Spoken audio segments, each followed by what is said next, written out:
Grandma wants to see you. I looked up from my laptop to find my sister Victoria standing in my doorway, her perfectly manicured nails tapping impatiently against the frame.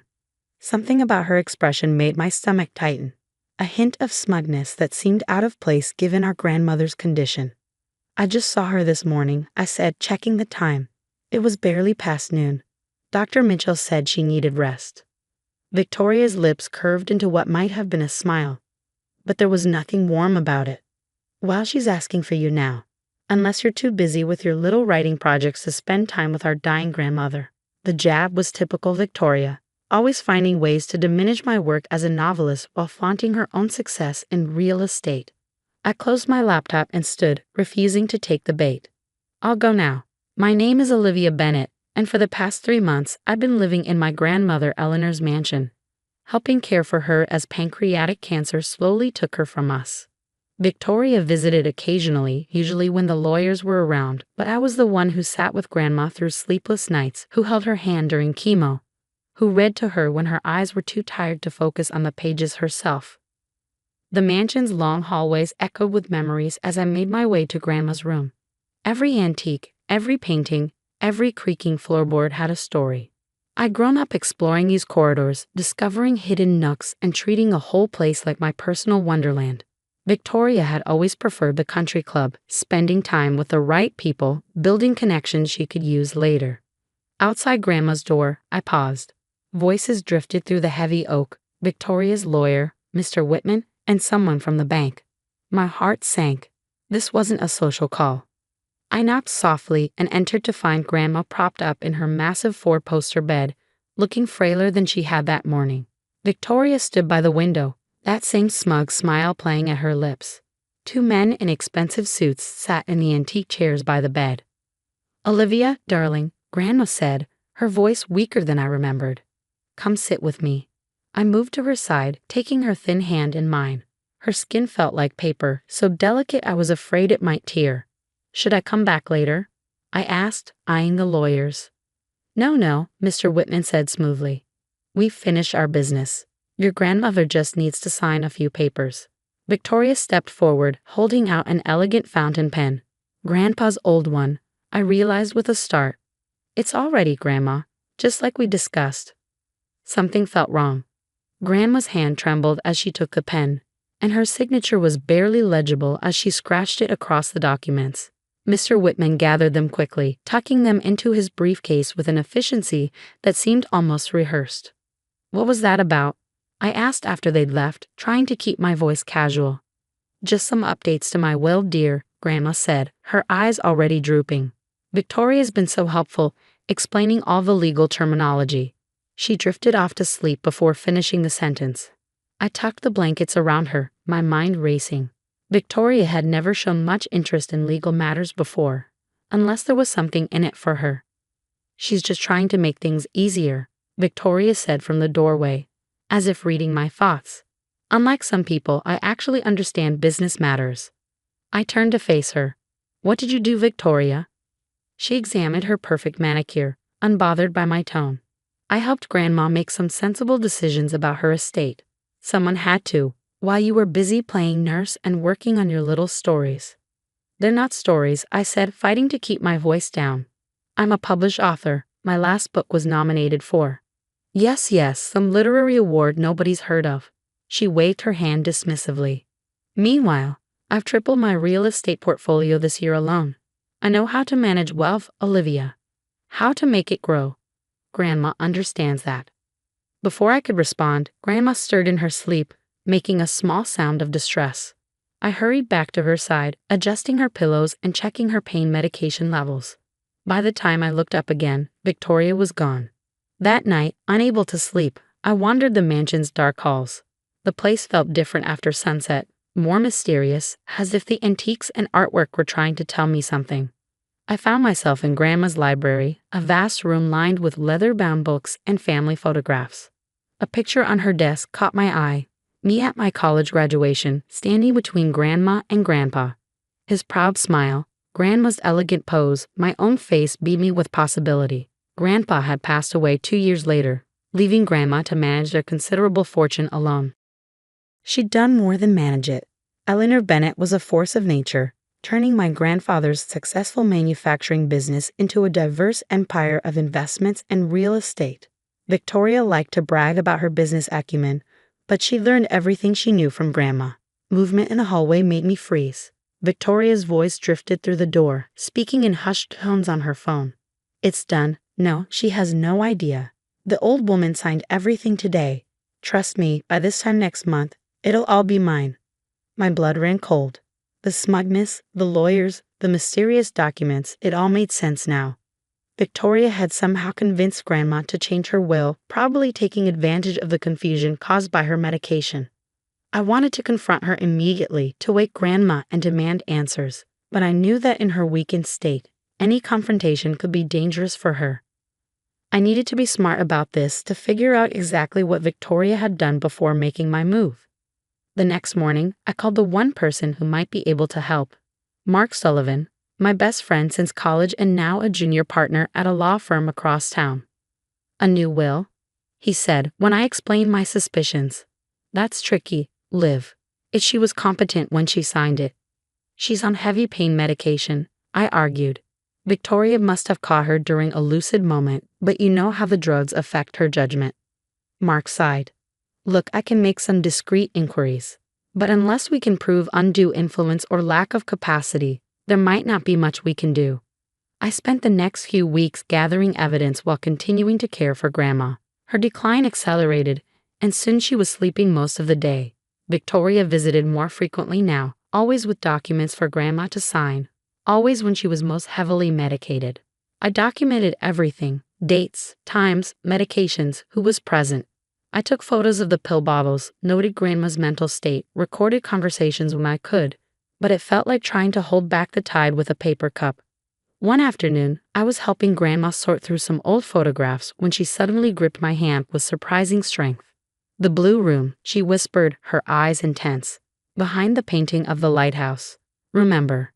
Before I could ask what she meant, Victoria swept in with another lawyer in tow.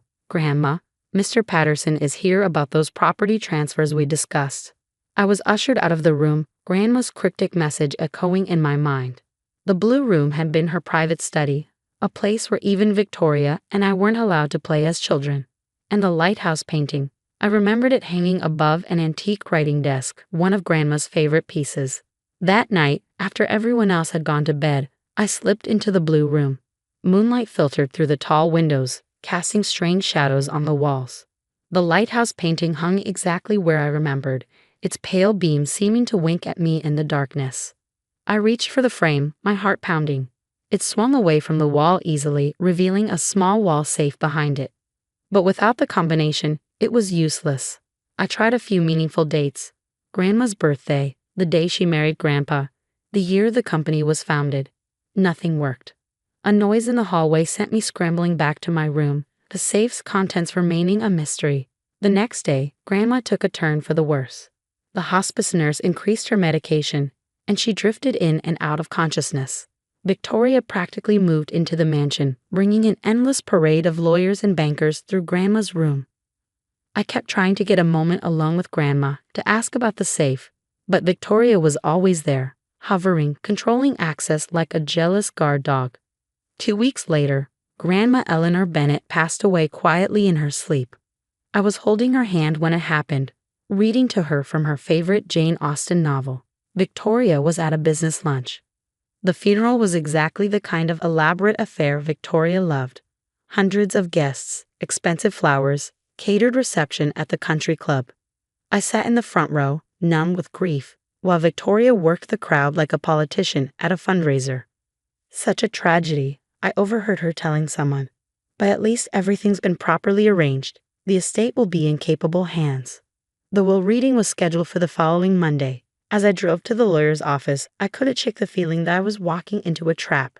Victoria's new Mercedes was already parked outside, gleaming in the morning sun like a well-polished threat.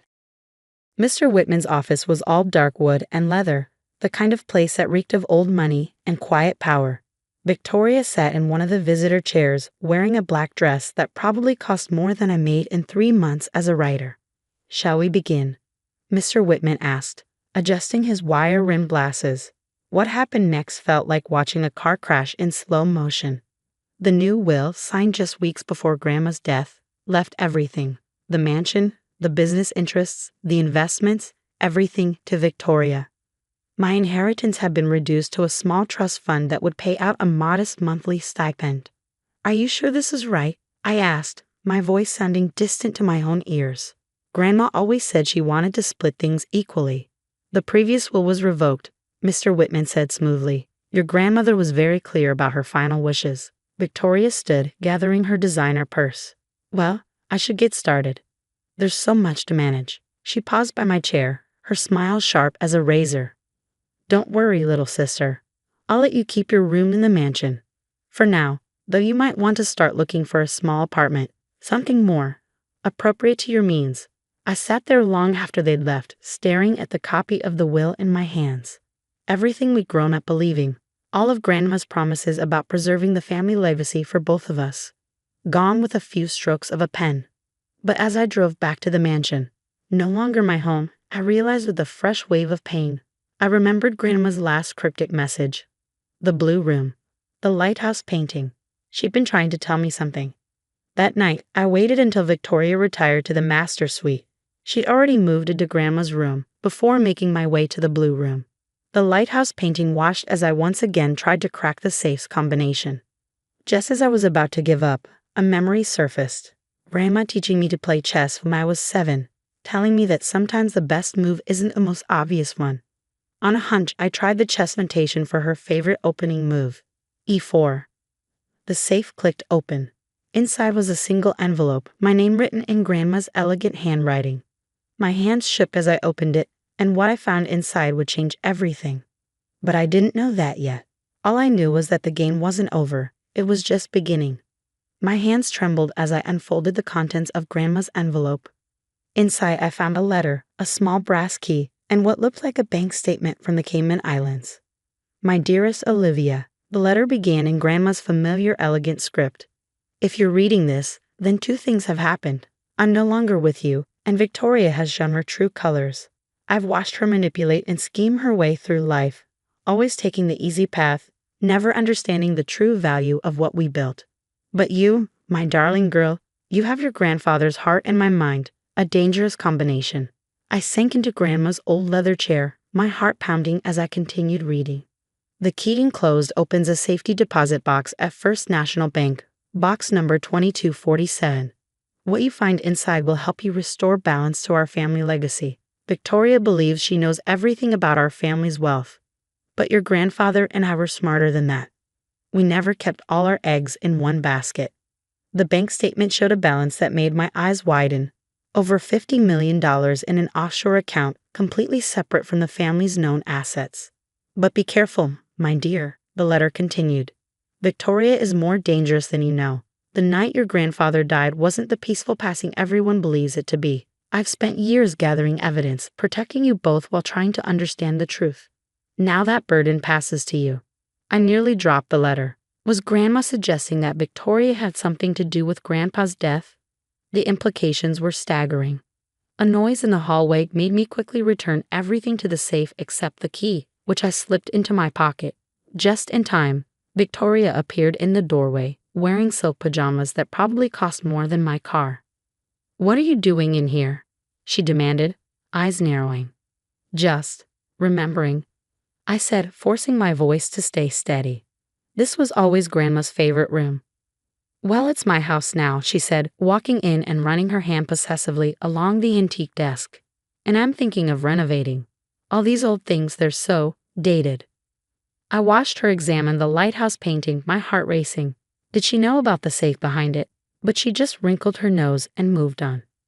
"You should start packing," she added casually. "I'm having the house redecorated next week, and your room needs to be cleared out." The will said I could stay. "The will gives me full control of the property," she cut in, her smile sharp. "And I'm exercising that control. You have until Friday." After she left, I sat in the darkness for a long time, thinking about Grandma's letter.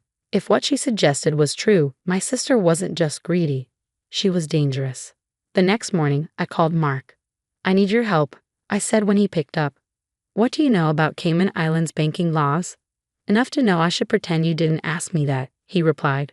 What's going on, Liv? We met at a small cafe far from the mansion, where I showed him copies I'd made of the documents from the safe.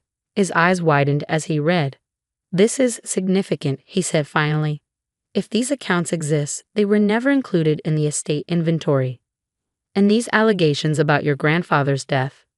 Can you help me access the safety deposit box? I asked. I don't want to do it alone. He nodded slowly. First thing tomorrow. But Liv, be careful. If Victoria realizes what you found. She won't, I assured him, though my stomach churned at the thought. That afternoon, as I packed my room, I found myself looking at old family photos. One in particular caught my eye. Victoria and me as children, standing with Grandpa in his study. He was showing us his collection of rare coins, something that had fascinated us both as kids. Victoria was holding one, smiling at the camera, while I examined another with a magnifying glass. The memory hit me suddenly, Grandpa teaching us about numismatics, explaining how some coins were worth millions to the right collector. His collection had been extensive, worth a fortune, but after his death. The coins, I whispered, they hadn't been listed in any of the estate inventories. At the time, everyone assumed they'd been sold years ago, but what if? The next morning, Mark met me outside First National Bank just as it opened. The process of accessing the safety deposit box was surprisingly straightforward. Grandma had already added my name to the access list. When the bank officer left us alone in the viewing room, my hands shook as I inserted the key. Inside the box was another envelope, a USB drive, and a small leather-bound notebook. Your grandfather's journal, I breathed, recognizing his handwriting. The envelope contained detailed records of transactions, offshore account numbers, and most importantly, a complete inventory of Grandpa's coin collection, which, according to the documents, had been secretly moved to a private vault in Switzerland just days before his death. Look at this, Mark said, pointing to one of the transaction records. A wire transfer from Victoria's personal account to an unlisted number in the Cayman Islands, dated the day before your grandfather died. But she was just starting out then, I said, frowning. She wouldn't have had this kind of money. Unless she was working with someone else, Mark suggested. Someone who stood to gain from your grandfather's death. The USB drive contained video files, security footage from the mansion's old camera system. With trembling fingers, I plugged it into my laptop. The footage was grainy but clear enough. It showed Victoria in Grandpa's study late at night, arguing with a man I didn't recognize. The timestamp showed it was the night before Grandpa died. You promised me control, Victoria was saying. Once he's gone, I get everything. The man's response was inaudible, but his body language was threatening. Victoria looked scared but determined. The next clip showed Grandpa in his study the following evening, drinking from his usual whiskey glass. Hours later, the cameras caught Victoria and the same man removing something from the study. Grandpa's briefcase, the one he always kept his most important documents in. This is evidence of conspiracy, Mark whispered. But to prove murder, we'd need more. I opened Grandpa's journal, flipping to the last entries. His normally neat handwriting was shaky, urgent. V meeting with Emma again. Can't trust. Changed my will today. Eleanor knows something's wrong. Coins moved. Safe in Zurich. Account numbers in. The rest was illegible, but it was enough. Grandpa had known something was wrong. He tried to protect the family's assets, working with Grandma to move things offshore before it was too late. We need to move carefully, Mark advised. Victoria has legal control of the estate right now. One wrong move, and she could liquidate everything before we can stop her. Just then, my phone buzzed. A text from Victoria. Moving company arrives tomorrow at 9. Anything left in your room gets thrown out. I looked at Mark, my mind racing. How quickly can you file an injunction? Give me an hour with these documents, he said, already pulling out his phone. And Liv, don't go back to the mansion alone. But I had to go back. There was something else in the blue room safe, something I'd glimpsed but hadn't had time to grab. A small red notebook that could only be Grandma's private diary. I'll be careful, I promised, gathering the documents. Just get that injunction. As I drove back to the mansion, storm clouds gathered overhead. Thunder rumbled in the distance, a warning of things to come. Victoria's Mercedes was in the driveway, along with an unfamiliar black SUV. I let myself in quietly, making my way to the blue room. But as I approached, I heard voices, Victoria and a man, arguing in heated whispers. She knows something, the man was saying. His voice was familiar, the same one from the security footage. The bank called. She accessed the box this morning. Impossible, Victoria snapped. She's nothing but a wannabe writer. She doesn't know anything about. I must have made a noise because they both suddenly fell silent, then footsteps headed toward the door. I turned to run, but I wasn't fast enough. Well, Victoria said from behind me, her voice cold as ice. It seems my little sister has been quite busy today. I spun around to face her and the man. Tall, expensively dressed, with cold eyes that assessed me like I was a bug to be squashed. Missing something? Victoria asked, holding up Grandma's red diary. Maybe this? The man took a step forward, and I realized I was trapped between them and the stairs. We need to talk, little sister, Victoria said, her smile sharp as broken glass. About family secrets and why some of them should stay buried. Lightning flashed outside, illuminating the scene like a macabre photograph. In that instant, I saw something in Victoria's eyes I'd never seen before. Not just greed or anger, but genuine darkness. And I knew that everything was about to change. Thunder cracked overhead as I faced my sister and her mysterious companion in the mansion's dark hallway. Victoria held Grandma's diary like a weapon, her manicured nails digging into its worn red cover. Marcus, why don't you make sure we're not interrupted? Victoria said, her eyes never leaving my face. The man, Marcus, moved to block the stairs, effectively cutting off my escape route. Now then, Victoria continued, stepping closer. Let's discuss what you found in that safety deposit box. My mind raced. Mark would be filing the injunction soon, but legal protection wouldn't help if I didn't make it out of here. I needed to play this carefully. Just some old photos, I said, forcing my voice to stay steady. Memories of better times. Before you started conspiring to kill our grandfather. The words hung in the air like smoke. Victoria's perfectly composed expression cracked for just a moment, surprise, then fear, then something darker flashing across her face. You always did have an overactive imagination, she said, but her voice wavered slightly. All those silly stories you write. Is that what this is? Another one of your fantasies? The security footage isn't a fantasy, I shot back. Neither are the bank records showing your payment to Marcus the night before Grandpa died. Marcus took a step forward, but Victoria held up her hand to stop him. You have no idea what you're talking about, she said. What happened to Grandpa was unfortunate, but natural. Everyone knows that. Grandma knew better. I nodded toward the diary in her hands. That's why she kept records, isn't it? Why she spent years gathering evidence. She was protecting me while building a case against you. Victoria's laugh was sharp and brittle. Protecting you? Poor, naive Olivia. Grandma was protecting her money just like everyone else in this family. Why do you think she changed her will at the end? Because you manipulated her while she was dying. I helped her see reason, Victoria snapped. This family's wealth needs someone strong to manage it, someone who understands business, not some dreamer who spends her time making up stories. Is that what you told Grandpa too? I asked quietly, before even Marcus poisoned his whiskey. The slap came so fast I didn't see it coming. My cheek stung as Victoria grabbed my arm, her fingers digging in painfully.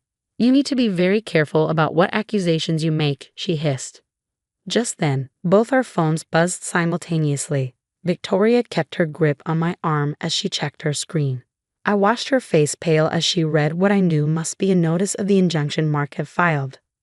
What did you do? She demanded, shaking me. A calm settled over me, the kind of clarity that comes when you know you finally gained the upper hand. I did exactly what Grandma and Grandpa prepared me to do. I protected our family's true legacy. Marcus. Victoria's voice rose with panic. She's frozen our access to the estate. Call Harrison. Tell him to start liquidating everything now. That won't work, I said, unable to keep the satisfaction from my voice. The offshore accounts, the coin collection in Switzerland, none of it was ever part of the estate. Grandpa moved everything before he died, didn't he? That's why you were so angry that night. He'd outmaneuvered you. Victoria's grip loosened as realization dawned in her eyes. The coins. How did you? Grandma left me a key, but not just to the safety deposit box. She left me the key to everything. All the accounts, all the documentation, all the evidence against you. It's already in the hands of the authorities."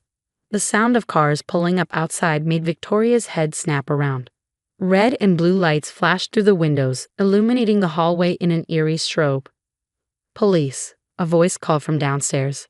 "Victoria Bennett, we have a warrant." Marcus bolted toward the back stairs, but Victoria remained frozen, staring at me with a mixture of hatred and disbelief. "You're bluffing," she whispered. "You couldn't possibly have." I pulled out my phone and played the security footage, not the grainy version from the USB drive, but a crystal clear copy showing Victoria and Marcus in Grandpa's study, discussing payment details and poison dosages. "Grandma upgraded the security system after Grandpa died," I explained. "Installed hidden cameras everywhere. She knew you'd try again eventually." Victoria lunged for my phone, but I was ready this time.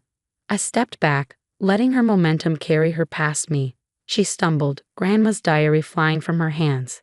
It hit the floor and split open, spilling photographs and documents across the hardwood. Footsteps thundered up the stairs as police officers swarmed the hallway. Victoria tried to run, but there was nowhere to go. I watched in silence as they handcuffed my sister, reading her rights as they led her away.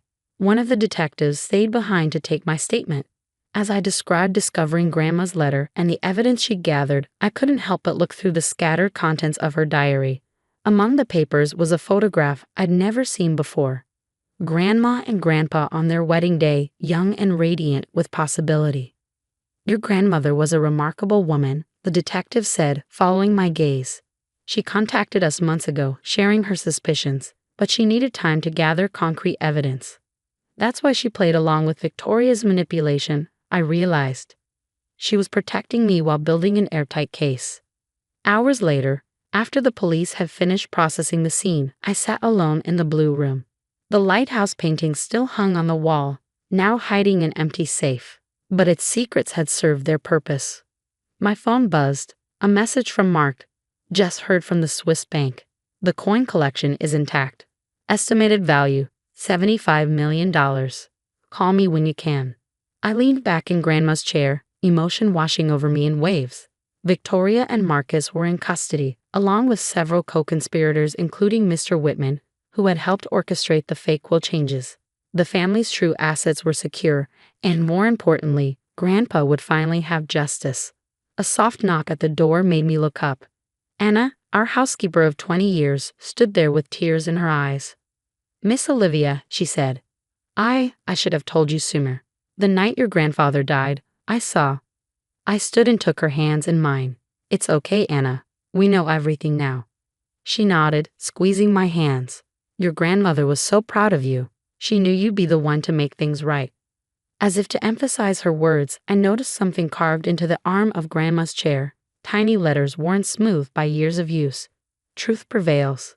Over the next few weeks, the full story emerged. Victoria had partnered with Marcus, a corrupt investment banker, to gain control of the family fortune. They'd started with Grandpa, thinking his death would leave everything vulnerable. But Grandpa had suspected something was wrong and had taken steps to protect his legacy. Grandma had carried on his work, carefully documenting Victoria's crimes while appearing to be a helpless victim. She'd known my sister would try to take advantage of her illness, and she used that assumption to lay a perfect trap. The investigation uncovered other victims, wealthy families whose fortunes had mysteriously disappeared after dealing with Marcus's investment firm. Victoria had been his inside connection to high society, helping him identify targets while building her own real estate empire on stolen money.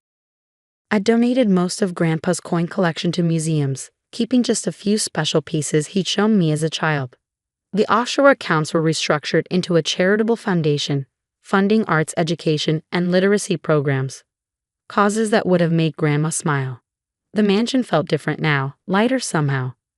I kept most of the antiques but opened up the dark rooms, letting in sun and fresh air. The blue room became my writing study, the lighthouse painting still keeping watch over its empty safe.